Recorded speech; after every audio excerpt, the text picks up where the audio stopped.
Facing challenges and overcoming setbacks is part of doing business. Whether you have the expertise to survive them or not could mean the difference between success or failure. Welcome to We Are Women, featuring revealing conversations that provide invaluable insights into the success secrets of female masterminds. A must listen for every entrepreneurial woman. Now here's your host, Janine Vosper. Welcome to this episode of the We Are Women podcast. I am Janine Vosper and my guest today is Alpha Schulte. Hi, thanks for having me. You're welcome. I'm looking forward to this conversation. We had a little change around it, whereas I was the interviewee the other day, and on your podcast, Money Made Simple, and it's my turn to interrogate them. Those that listened before know I don't interrogate. Just going to have a conversation. So Alpha has over 20 years experience in accounting. I'm going to speak properly. It's Monday morning. I'm getting the words out there, and in finance industries. Starting out as a corporate tax accountant, Alpha soon realised she had more of a passion of personal finance and studied a diploma of financial planning. Now Alpha helps women business owners understand their values, their limiting beliefs, and their habits around money and how they build wealth for the lifestyle that they want to choose. This is such an exciting subject because we often don't talk about money, but we have a lot of beliefs around it, don't we, Alpha? Welcome. Thank you. Yes. No, it's yes, I always have to try and hold myself back a bit because I feel very passionate about this topic, and it's evolved a bit over time through my own journey and working with clients and seeing what's going on, and the fact that it's part of our daily lives, but yet we don't talk about it. And I don't understand why either, because it's just, so many topics that used to be taboo aren't anymore. And I think money is becoming less of a taboo, but somehow for women in particular, we just feel uncomfortable talking about it. And a lot of people feel uncomfortable kind of acknowledging that they're not fantastic at it. And that's okay, because we don't learn it anywhere, and we're all learning anyway on everything we're doing. So the stories and the mind and the beliefs and everything that we have, and there's so much generational sort of trauma really that goes with money, specifically for women, and what we haven't been allowed to do for so long. And in my book, Being Unstoppable, I've got one chapter about money and those values and beliefs around whether it's good or bad, or what it means to you, and people put a lot more meaning on it rather than just being something that's transactional, don't they? Oh, that's it. I mean, money is really just a tool. We use it to buy things, but yet we somehow have internalized it and made it part of our intrinsic self-worth. I mean, years gone by, we used to barter. So money wasn't even really there for a long time. And it's in the history of the world, it's a relatively new concept, especially how we use it. But yet somehow it's elevated itself to such an important extent that it just makes us freeze or makes us feel inept, or in so many different ways it impacts our self-worth, and it really doesn't have to. Yeah, it's interesting you brought up the bartering system, because I was reading something the other day and it really switched how I thought about money and investments and everything. And money isn't real. But if you had a pig and you exchanged it for 5 chickens, then it had a real value on it. There was something tangible. But now we have a piece of paper that says this piece of paper is worth $50. Yeah. And even now it's numbers on a screen.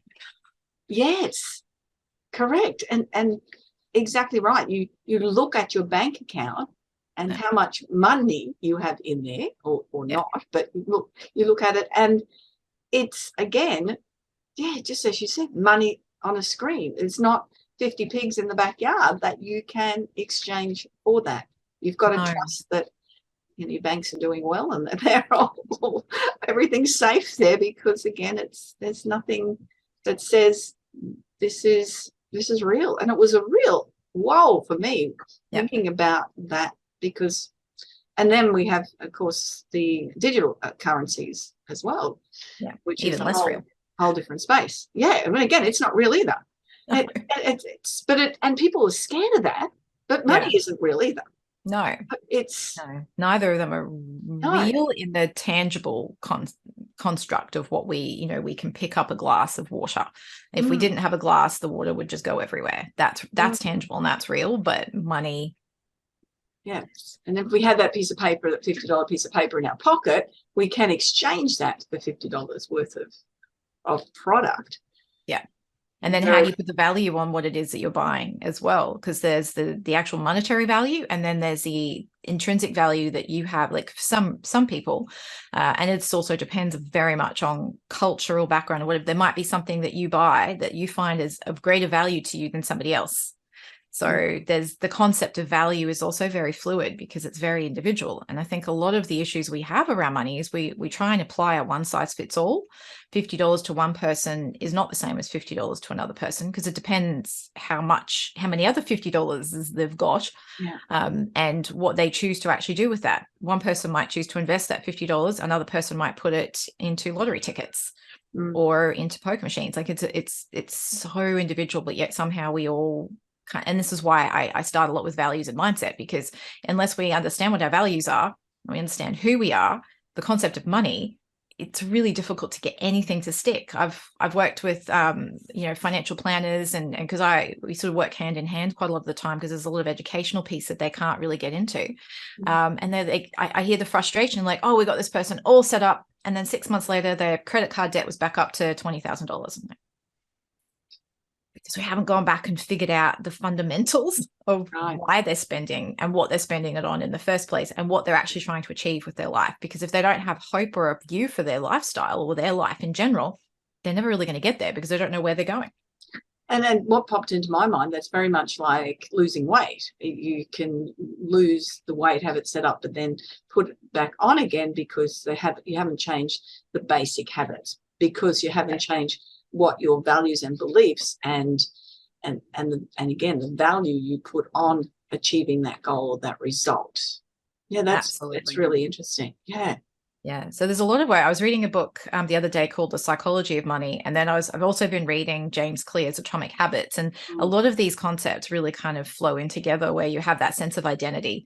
And that identity then links to the beliefs that you have and the stories you tell yourself. And that then is reinforced by the experiences that you have, which are the behaviors that are repeated constantly. And then those will reinforce the sense of identity you have. And then you end up in this like vicious cycle that unless you go back to the beginning and work on that sense of identity and who you want to be. And this actually works for everything, not just money.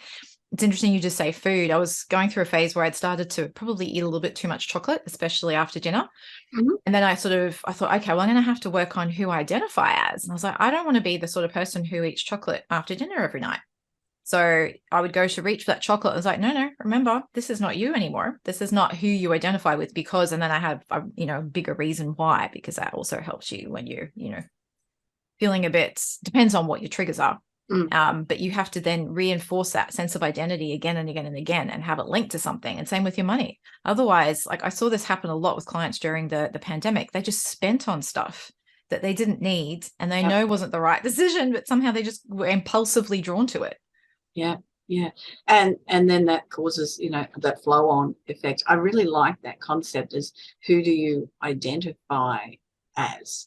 And that can come up absolutely with everything, but just you think of your children and how they each have a different response to money. I know talk to people and some children are real savers and they won't spend anything and they'll get other people to pay for them where they can, and then others are generous with their money and their time and have no sense of what I'll need for the future. And then there's everything in between, isn't it? And you can get that in one family.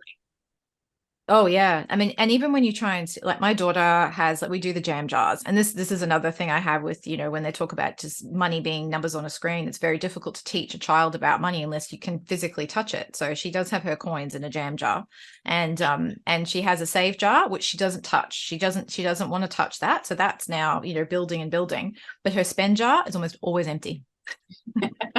So, and her give jar gets bigger because it's actually quite hard to give money that's not just donate money on a screen either. Trying to find somewhere that you can physically go and donate money. Like we'll go to the RSPCA well, you know, there's a local charity we found that help youth, so we have to physically go there and donate. But her spend jar almost always empty. Whereas a friend of hers who often comes with us on outings, she like, you can see her if she wants to buy something, she just has this resistance to handing over her money. And whereas my daughter's just like, here you go. I'm like, wow, okay. I have to work on that as she gets older. I love that idea of the jars and, you know, helping children understand the real money. And look, I'm a huge advocate for keeping real money, and I encourage everyone to withdraw cash, pay for things with cash. Otherwise, you'll lose that capacity to do it. And as you said, that it then becomes everything's digital, and you really don't own anything at all. This is magic card that children see you pay with. There you go. Tap. Nothing. I'm like, no, it's something. Most definitely. And one of the points with me, if I'm making a purchase, we were away on holidays recently, and I went, and there's a lot of boutiques where we were, which is better than the usual shopping centre, something different. Yeah. I particularly wanted a dress. I'm very good at having had one of my friends who's a stylist. Go through colours and style and know exactly what I want. Yeah. And I found the dress I wanted, and I thought, oh, that's a little bit pricey, that dress. Am I prepared to exchange half a coaching session for that dress? Am I prepared to exchange an hour's work for that dress? And that's how I've always done things, where there are things that I've hesitated on. Yes. I've gone, can I see the value? Am I prepared to exchange that? Yeah, sure. No worries. And I know I'll get a lot of wear out of that dress. But that's always been my method of evaluating whether something is worthwhile to spend on. Yes, absolutely. And yeah, there's the multi-use. I'm always like, okay, well, this will go with this, and this. So if it has more than one use, I'm happier to spend the money on something than not. And even with like the concept of tolls, we had a few things on over the weekend. I was like, well, we could either take an extra 15 minutes and not go any of the tolls, or save the 15 minutes and the additional fuel and my time and, you know, like stress is probably a bit too strong a word, but, you know, stress levels, and then pay the toll. And I was like, well, this is why I do what I do. I have money sort of aside to allow lifestyle. You know, we don't have to live that sort of frugally in order to, I can't do that. We don't go out much. I don't really drink. I don't smoke. So there's a lot of other things that I willingly forego because I don't value them as highly as something else like that. So it's definitely being conscious of the choices that you're making and making them consciously, rather than just going, I'll do this, because everybody's doing it without any kind of conscious thought about what are your values, what sort of lifestyle do you want, what are you prepared to forego, because sometimes there's actually value in that too. I've looked over the last couple of years, debt's been cheap. We don't have to wait for anything really, apart from, you know, when all the COVID stuff happened, it impacted delivery times and whatever, and people had to wait a year for a car. I was like, okay, well, yeah, you wait a year for a car. I bought a new car last year, and I planned to wait a year because I wanted to pay for it in a year, and they said it'll be here in 2 weeks, and I've gone, right, okay. We'll switch the money around a bit. Which was very nice. But yes, I and my husband waited a year for his. So it's all that kind of stuff, but you're doing it in a way that, and you understand, like I work on a concept of what I call the money pie, where you carve up your money rather than having like a detailed budget, which is really hard to stick to. You just kind of have, and this is where paying in cash kind of helps, because you can stick to the budget a bit easier. Otherwise, you have to have separate bank accounts if you're going to do it digitally. And you can have bank accounts even set up within an offset account as well, so that you can then go, okay, well, like for instance, when we were saving up for a car, because we knew the car that we had was old and was going to start to die, and I sort of gave us 2 years. So, but then once that 2 years was up and we actually then did need to buy a new car, then the money that I've been putting aside in that pie, I reallocated. Otherwise it just disappears. So it's then having kind of that, like, and it feels really good when you know you can pay for something rather than constantly building up debt. But that it's a habit. And the concept of saving, the concept of spending, all of it becomes a habit, which is linked back to the stories, which is linked back to our sense of identity. So it all is interlinked. Yeah, I remember when I first married, talking about separate things. We had envelopes. I had envelopes for everything. Yeah. And because we used to get, for those that are, you know, younger than 40, we used to get paid in cash. Like both of us got paid in cash in a little tiny pouch. Amazing to think of. It was wonderful. And you would then dilly that up, and it would come in for insurances and house payments and loan payments and everything. And we managed to pay off the loan in 8 years, a housing loan in 8 years, because the money went into there, and then it went into the bank. Yes. And paid it weekly instead of monthly, and all those little tricks and things. Yes. But it just meant when insurance money came around, there was money in that envelope to pay the insurance. There was money there to pay it. But we also didn't have the spending habits that I think is a lot more common now, to spend $40 a week on coffees or takeaway lunches. And those things really add up, whereas we would keep the special things for special days, and then economize. And that's an interesting thing too. I was talking about this to some people the other day, that when you are younger, you tend to have more earning capacity in your 30s and 40s, more than probably any age that you are. And that's the time probably to do without and to focus on consolidating, so that when you get to 50 or 60, you go, fine, I can have a lifestyle business. Yeah.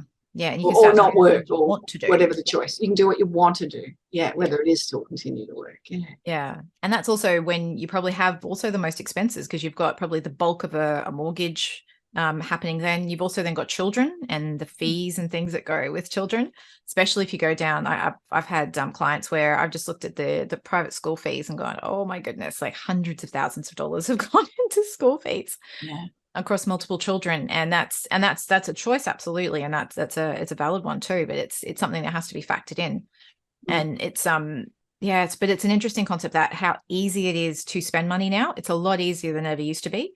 It's also a lot easier to get into debt than it ever used to be. So credit cards were something that you had to really show like income capacity to be able to repay. Nowadays, you don't really need to show anything. Buy now, pay later is almost eliminated a lot of that. Store cards, there's so many different avenues that you can get into debt. And yes, there's so many different ways that you can, all the conveniences that we have in life, we pay for them. So, every shop corner I see whenever I go out to the shops, I'd be like, oh, there's somebody selling something for Hello Fresh or whatever, or some of these others, and it's all easy meal stuff. And I'm like, yeah, but you're still buying. I look at the budgets of my clients, and I was like, you're buying this like meal package, but then your grocery bill hasn't changed. So I don't understand how this is actually helping. It should actually reduce it, because you're paying for this instead of that, but it ends up being on top of. So it's stuff like that we just kind of need to, and we don't delve into it. We don't review our insurances every year. The costs just go up and we just accept it without question. There's a lot of things that you can do that don't take a whole lot of effort, and you only really need to do it once a year. But it's having that oversight and that kind of, again, not having the story of, oh, it's too hard, I don't want to deal with it, I don't want to have to talk to my insurance company, I don't want to have to ask for a discount because it just makes it look like I'm cheap or I can't afford it. Like, no. I know, I ask for discounts where I think it just means you're savvy. It doesn't.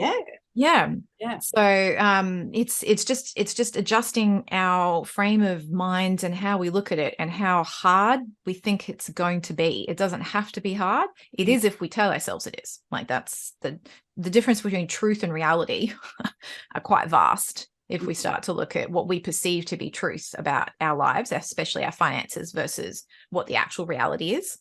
And I always sort of bring it back, think of the analogy. I had a friend many years ago who was extremely slim, but thought she was fat. And I thought, it doesn't matter how many times you tell her how slim and how lovely, what she sees in the mirror is her truth and her reality. What I see and what others saw didn't even make a difference. Same thing goes with your finances. You can look at your bank balance, and I've known wealthy people who look at their bank balance and are scared that they don't have enough.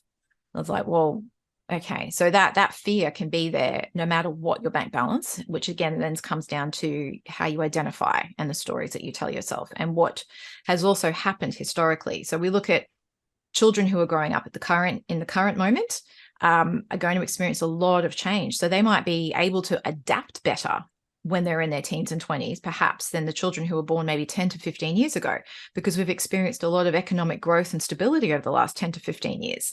So encountering some instability now, they won't necessarily know what to do with it. So their level of resilience is probably a little bit lower. But the children who are growing through times now, especially through COVID, are kind of like, well, to them, that's normal. They don't know. They don't have a point of reference for anything different. So it's all very much also when we are born, the eras we are born, the stories we hear. Like I heard a lot of stories from my grandmother. She was born in 1920 in Vienna. Right. That's very different.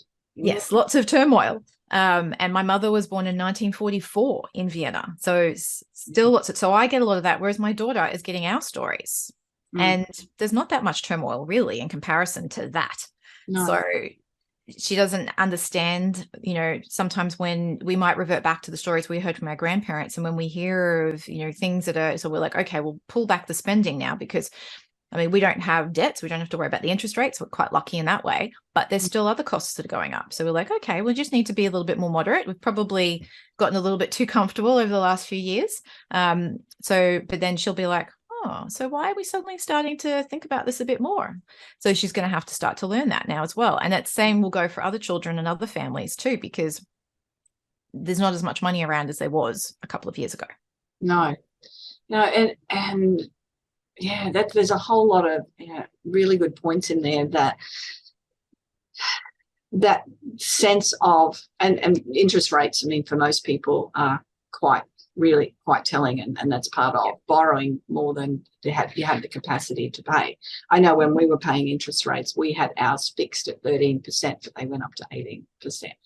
It was not as much money as people will say, but compared to our income, it was very relevant to what you could afford to pay back. And I think there was more, and definitely more cautious in what we did. I think I know that the 30 to 40-year-olds are the ones that are out there really spending at the moment. And that's what I'm seeing is that even though things are impacting them, that it's still got all the electrical. We had to buy a new TV the other day. It just stopped working. So what did we do as boomers? We took it to a TV repair person and asked him, the $60 to check it out. They still exist, TV repair people? And there's one locally here. We took it to him and said, what's wrong with it? And the $60 to check it out. And what was going to be needing to repair was about $800. New TV was about $1,000. So we waited up and bought the new TV. Yeah. But first point of call was, can we fix it? Yes. Yeah. Rather than let's just dump it. It's a very different space to and even the refreshers that I see, they're like, oh, during COVID I had some clients like, oh, we bought a new TV. I was like, oh, did your old one break? Oh no, we just wanted a new one. It's like, oh, okay. And then same thing with other furnishings and whatever. Most of the furniture in our house is secondhand because I like kind of stuff that's a little bit more solid.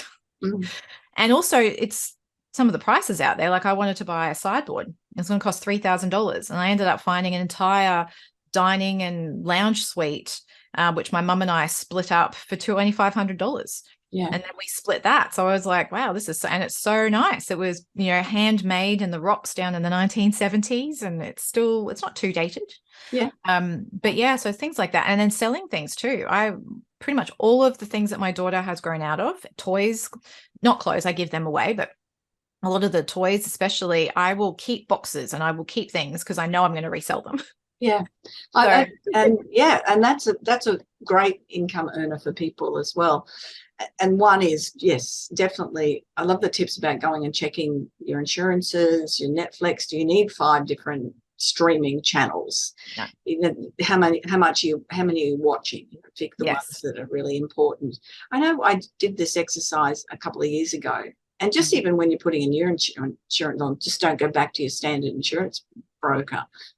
Call around. We always have a policy of 3 and different ones at different times. What was the one? Yeah, and I saved over about $1,000 for the year on just the streaming. Still kept the ones that we wanted. And you weren't using Foxtel anymore, so we just went, let's get rid of that one. And it was quite significant what you can save. And I sold some Waterford glasses the other day. They'd been sitting there as a decoration. They'd Yes. never been used, branding Coloring houses. dust.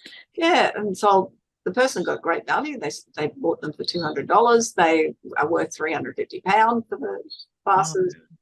But they were better off somebody who wanted to use them as opposed to them sitting there as a decoration. So that there's lots of things, isn't there, that to try and get out of the mindset of yeah. And then to stop yourself from filling that space, because there's another part of the whole concept of like, as a world, like just think of a woman's handbag. The bigger the handbag, the more stuff we're going to put in.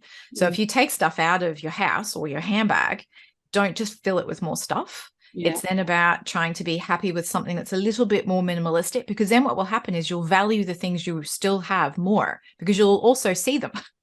Yes. I noticed that with my daughter, we'll do a big tidy up of her craft area, or, some toys she doesn't use, which we'll give away.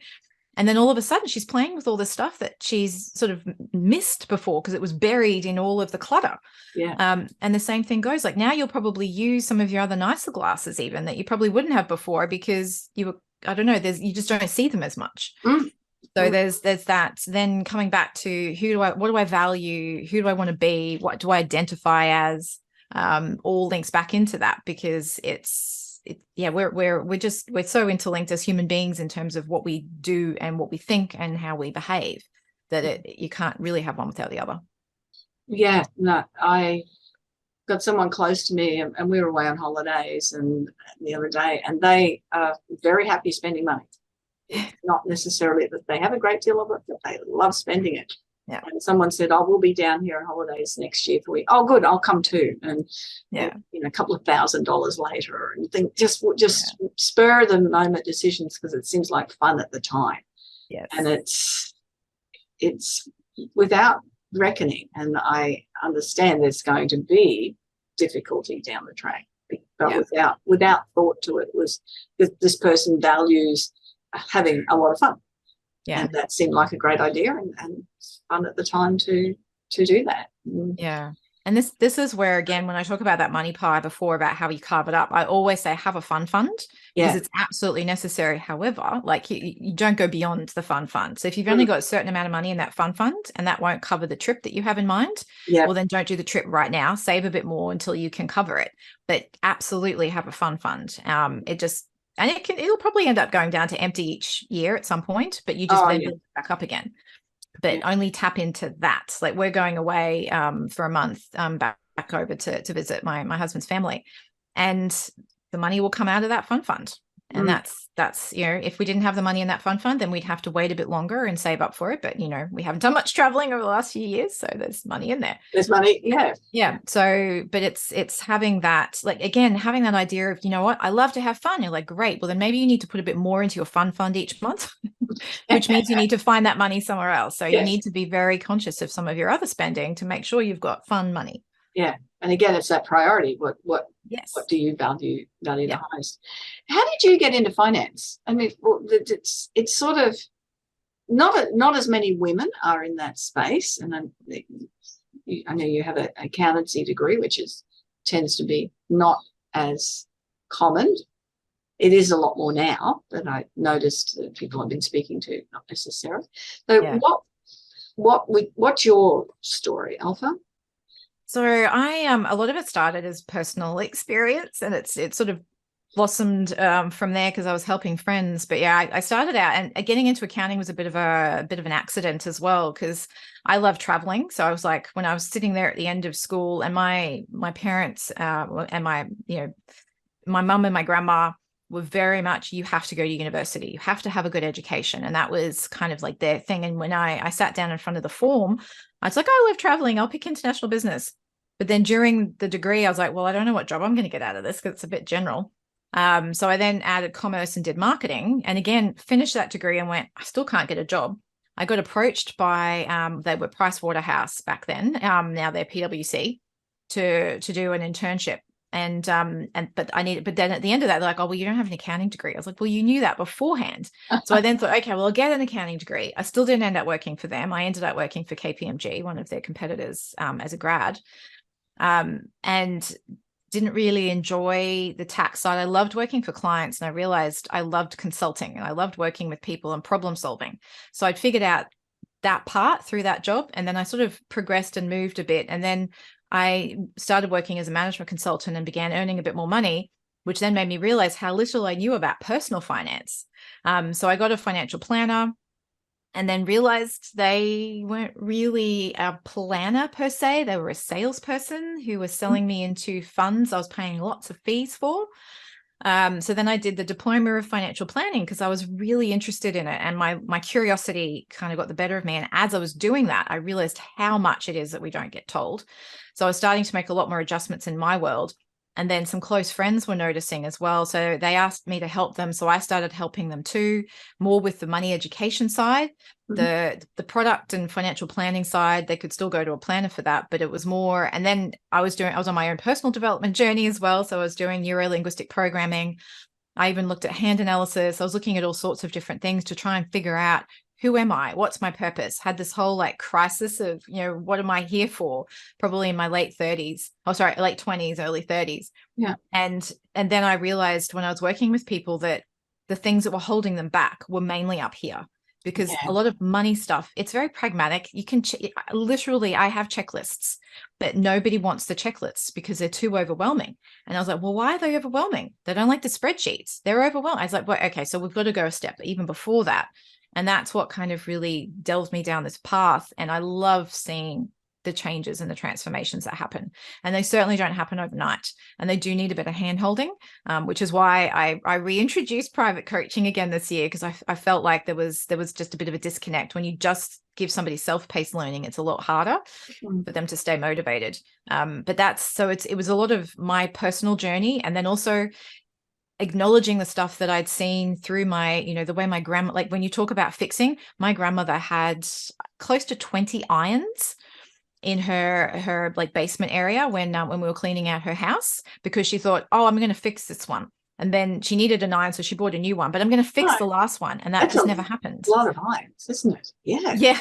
So, and she had like, I don't know, 50 bottles of water under the house because water had been turned off in her lifetime. And she had this fear around so many things of lack. And I thought, oh my goodness, all of this, that mindset then passed to my mum to a certain extent, which passed a bit to me. And I thought we need to fix this, or at least manage it better, so that we're not kind of carrying this like ball and chain of mindset heaviness and lack and paranoia through to the next generation. But then you've got to moderate that as well with, oh, everything's easy and here's the plastic card that pays for everything. So there's that balance. Card. Yeah, so it's probably a bit of a long-winded answer to your question, but it built and built over time, and sort of ended up me doing now what I'm doing. So. Yeah. And look, that's a really good example of anyone starting out in life, in business and education. Eventually, one thing moves to another to move to another. And if you're really fortunate and you do pursue things that motivate you and inspire you, you end up like you're doing and doing things that you love to do, which is a great way to wake up each morning. It's very zigzagged. And I know, and I mentioned when you interviewed me the other day, is that loving Mondays. Yes, I love that too. I was like, and not going to a job and just doing, choosing as you choose to do, and that's it. Choose to be, which is a really nice space when you're in your own business. But it took a lot of courage and a lot of work for you to get to that point too. Oh, most definitely. It takes work. Yes. But it's, if you stay focused on what your goal is, it's the same with money, or losing weight, or whatever it is. If you stay on track and that focus into, okay, this is what I want to create. Doing those envelopes with cash in them, that was time consuming. It was a lot of effort, and but the goal was to get the house paid off as quickly as possible. That was part of it. But it was also, let's have money if we needed to buy a new car, as you were talking about. If we had something break down, where there wasn't credit cards then. No. We didn't. I'm not sure what we had to do if we didn't have the money to do things. Well, no, certainly, you didn't go to your parents. That's a big thing. You did not go to your parents and ask for money in that time at all. You had to make do. You had to make do. Yeah, You know, which there was is a lot more self-reliance and credit. And I wrote a blog post not long ago about how I think a lot of our money troubles these days have happened as a result of credit being too easy to access. And we want everything now as a result. So if we want it now, then we go borrow money to get it rather than saving. And because when you build it up, there's a sense of accomplishment as well. I remember years ago, I bought it was a $5,000 camera, which sounds a lot, but I was really into photography. And I remember when I went into the shop to buy that camera, I felt such a sense of pride because I was like, I have saved for this. And now I finally have this camera. And my goodness, did I value that camera? It felt it was worth so much more to me because of what I sort of saved and foregone to get it. That's a really good point about the things that you work towards and achieve, than how much more you value something, rather than just going and tapping a card and paying for it down the track. That really does make a big impact and then how you look after things possibly also. Yeah, you value it more and you keep it more, and then you want to repair it if it breaks. And rather than I have a little point and shoot that I carry around as well, and the shutter broke, so I took it to a repair place. It never ever occurred to me to get a new one. $100 later, and I was there we go, now it's fixed. So I have to admit, the dining room table we have is a beautiful timber, dark timber table, and the chairs are heavy timber ones with the most comfortable sit at the table, eat, play cards all night type of chairs that you can have. It's an expanded table as well. Yes, we've got one like that too. Yeah. We bought that dining room table in 1981. Oh,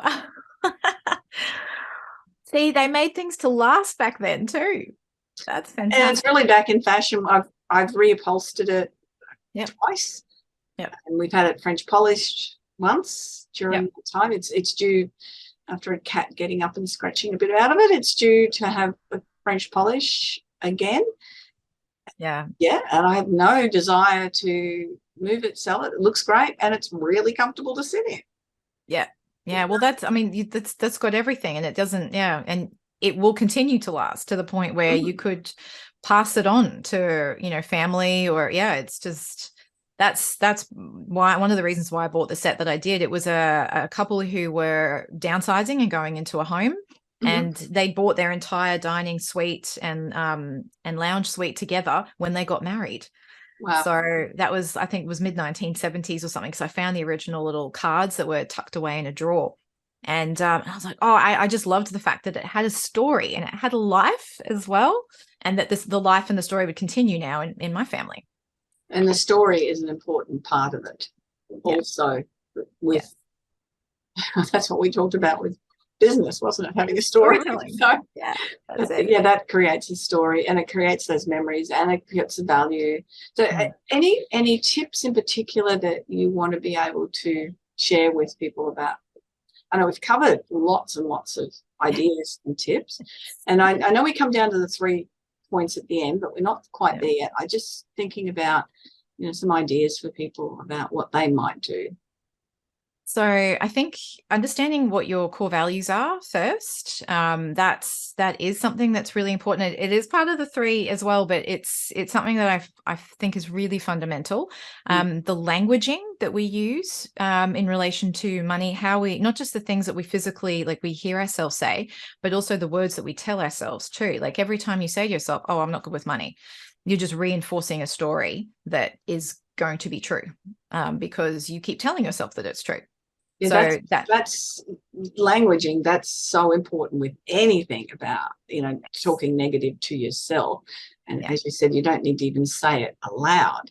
No. To say that statement like that. And I really struggle with repeating statements, and I know you do as well, because it's not something we want to own. So we sort of But we still catch ourselves doing it. Like occasionally I'll say something, or I'll even blurt it out. And as women, we're very hard on ourselves when we do something, and you'd be like, oh, why did I do that? I was I'm like, what? I was just about to say something which was really mean. I would not say to anyone else, but why am I saying it to myself?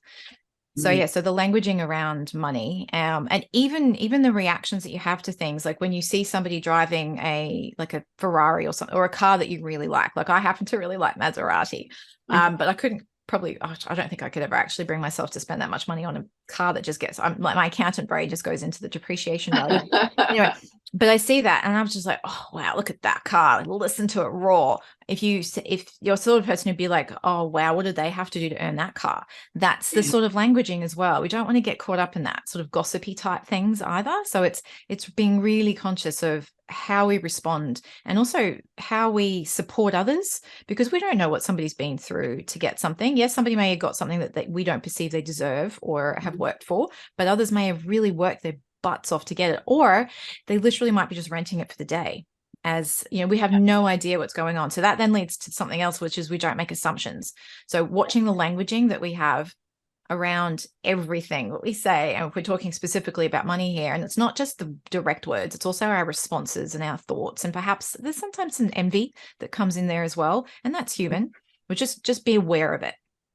And then the assumptions that we make from what we see too, Facebooks, the social medias, all of that is really, really rife for that sort of thing, because we'll see something which is like a little snapshot. I have this photo of my daughter when she was a baby, and one photo is literally like the like mouth open screaming, and then the next moment is smiles. And it's like that's life. Or we literally see that little sliver on a photograph that got captured in a moment, candid moments often as well, or staged too. And then we compare our lives to that, and we make assumptions about what somebody else's life is like and what they've done to earn whatever they've done or what they haven't done. And we like to try and kind of victimize ourselves or others as a result of it. And that's something else. I'd like get out of that victim mode as well. Or, I'm going to actively choose something rather than sit there and go, oh, well, I don't know why that doesn't happen to me. And that means that they have to be the driver of the bus in their own lives rather than just being a passenger, isn't it? Yes. So it's not always an easy thing, and you got to look at yourself in the mirror. But ultimately, we are the drivers of our own cars, our own destinies, our own lifestyles. Yeah, and the car's a good analogy there. Depending on what car we want to drive. Yes, we may not want to drive the bus in our life. We might want to drive that Maserati, but be the driver and not back in the passenger seat. So you've got that control of it. And it is quite a negative. I remember, but it used to be quite common, and probably is, when people see, the massive houses and the cars, and they go, oh, they must be selling drugs. Yeah. They could just have sort of, start an internet business or something, and things are going right. Or they could be $3 million in debt. We don't know. Exactly what's going on. No, I really like that point, because that sets up your framework then as to where you then start those values and assumptions and ideas. And it's not the healthiest place to be in when you're making a judgment call on someone else. It's priorities. Our priority has not been, it's got a really nice house, it's fine, it's got a great backyard, built stuff, but it's not been, let's keep upscaling. Our priority over the, last 30 years has been going to new places. Yeah, experiences. And that's where we've been happy to invest our money and time is to do that. And you take away photographs and memories and a few little trinkets, but it's not something that people go, wow, look at that. Yeah, that's it. And in a very different space. Yeah, and it's a more empowering place to be as well, when you realize that you're in control of what you want to do. Stop worrying about other people. Stop comparing. Stop giving them that energy as well. Because, I even, my daughter, again, I see at school, there's this one girl, and she and her kind of clash a bit. I think there's a little bit of, similarity there. But I was like, why focus so much on that person? Do you actually like them? No. Well, then stop worrying about them. Let them do them. You do you. And it's the same thing with money as well. Stop worrying about everyone else. And especially as a woman, stop trying to make everyone else happy. Focus on the things you can control, which is you and your responses and who you want to be as a person and how you want your life to be. Those are the things. Stop kind of looking at, oh, well, so-and-so's got that. Did they really deserve it? Well, even if they did or Okay. didn't, you can't do anything about that. All you can do something about is what you're spending your money on, how you see yourself. What my last car we had for 20 years. Did I get teased about it? Yeah. Was it friendly teasing? Yeah, probably. But my dad used to be embarrassed to go in my car. Yeah. I was like, I don't really care. You can drive in your car if you don't want to lift. Like, and even other things as well. We had a child come around and went to our TV instead. I was like, we don't have that kind of TV. It's like the old-fashioned kind. You need a remote to work. So it's just stuff like that. I was like, I don't value any of that. I don't have my house connected to, I don't know, whatever the series or whatever they're Lexes or whatever. I don't really want my house talking to me. I'm quite happy to have slightly low tech because that's just how I'm comfortable being. So you just, like what I was saying, just focus on yourself and what sort of life you want. If you want it, all of that stuff, that is no problem at all. Don't let anyone make you feel guilty for it either. No, absolutely. And it is, again, comes back to those values. Now, the 3 final points, and I've covered them and we'll cover them again. Yes, but I always like 3 things that people can just take away right at this instant. That's it. Yeah. So the first one is know your values, because that will help steer your ship or your car for whatever decisions you need to make, especially if you're at a crossroads and you're trying to figure out what direction to go. So values is key. Secondly, then, is understanding what your I'm gonna have to actually read this now because I've covered so many things. I understand what you want and why. So where your values then link into your why, and why you want it will also help you, because especially if things get tough and if you're starting to change in this process, you'll probably get some resistance from people who don't understand what's going on. So if you have your why and your values and you'll stick to those, it'll make it a lot easier to make any more dramatic changes that you need to make. But my third one is understand what your just one next step is. So even if that's looking at your insurances, call your insurance company, sit on the phone. Usually it's half an hour or so. You go through your policy and you can actually say to them, so look, the policy, I know all of mine have gone up quite a lot. So I just want to see where I can save some money here now. Is it in excesses? Most of them have already increased the excesses and the premiums as well. But understand, because otherwise you'll sit there and how do I do it? I hear that a lot. How do I figure out what I do next? Replay this if you need to, because there's a lot of tips in here as well, but figure out what your one next step is, even if it's understand what your values are, or let's just have a look at all the streaming services. It can be little things, or it could even interest rates on loans as well. Yes, absolutely. That can save a lot of money if someone's got a big loan. Yeah, refinance. If you need to, contact your existing lender and see what they're offering, because quite often they'll offer, this is something that really irks me, a lot of companies will offer new clients lower rates than their existing ones. So I'll be aware of that, and when I'll phone them, I'm just like, so I'm a loyal customer that you've already paid to get. If you want to keep me, how about you give me that rate? Or can you do even better than that? Yeah. Ask those sorts of questions. So yes, interest rates, the things that will be the big hitters. Also wills. I see this a lot. Not many people have wills in place. Oh, you've hit a topic of $400 something to get a will done. Get it. And guardianship for children. That's the other thing too. I know it's a really unpleasant concept to think about, but it's a really important one. And you can get it all done all at once. You just have one level of effort and then it's done. And generally, if you have a good lawyer, you generally don't have to touch it again, unless you get married. Someone the other day, and my father died intestate and in New South Wales, and 6 months later, and he didn't have a lot at all. Really didn't. $19,000 went to the New South Wales government. Holy moly. Yeah, so he only had about 120 or something. That nice. 19,000. And I spoke to someone the other day, $57,000 out of the $500,000 estate went to the 10%. Government. Get a will. Get a will. So that's all right. So if you want one other next step, just go get a will. And if you don't have one of those, go fix up your interest rate. Giving you some hows right there. Yeah. It's a passion thing of mine, because particularly you've experienced the pain. Yeah, absolutely. And you don't mind. It's someone's organizing something. You got to pay for it. Yeah. But it's not it could have been all 20% set or up. whatever it was of the total. It's not good. Alpha, how can people get in touch with you and find your podcast and everything as well? Yeah, I have a number of different ways. So yeah, my podcast is Money with Alpha. And you'll be able to hear the lovely Janine on there as well. And I've got Alpha Money Made Simple on Instagram.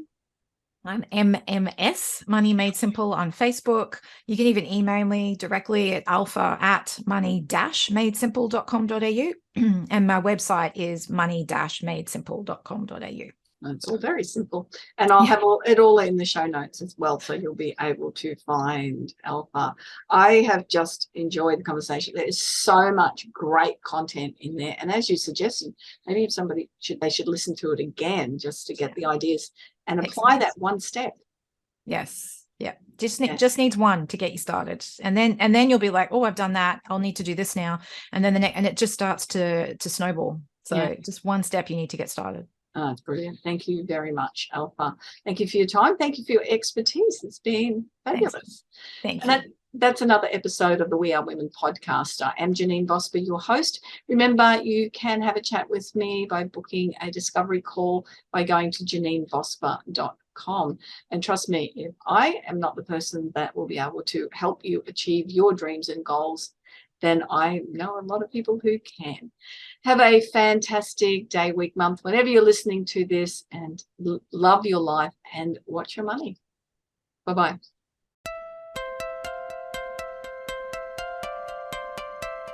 So, do you feel stuck in a rut in business?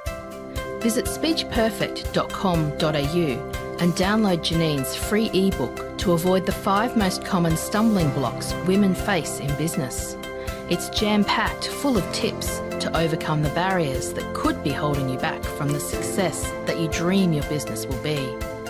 We would love you to leave a review of today's episode and share this podcast with other women in need of entrepreneurial inspiration. Subscribe to the next episode now and join the We Are Women community.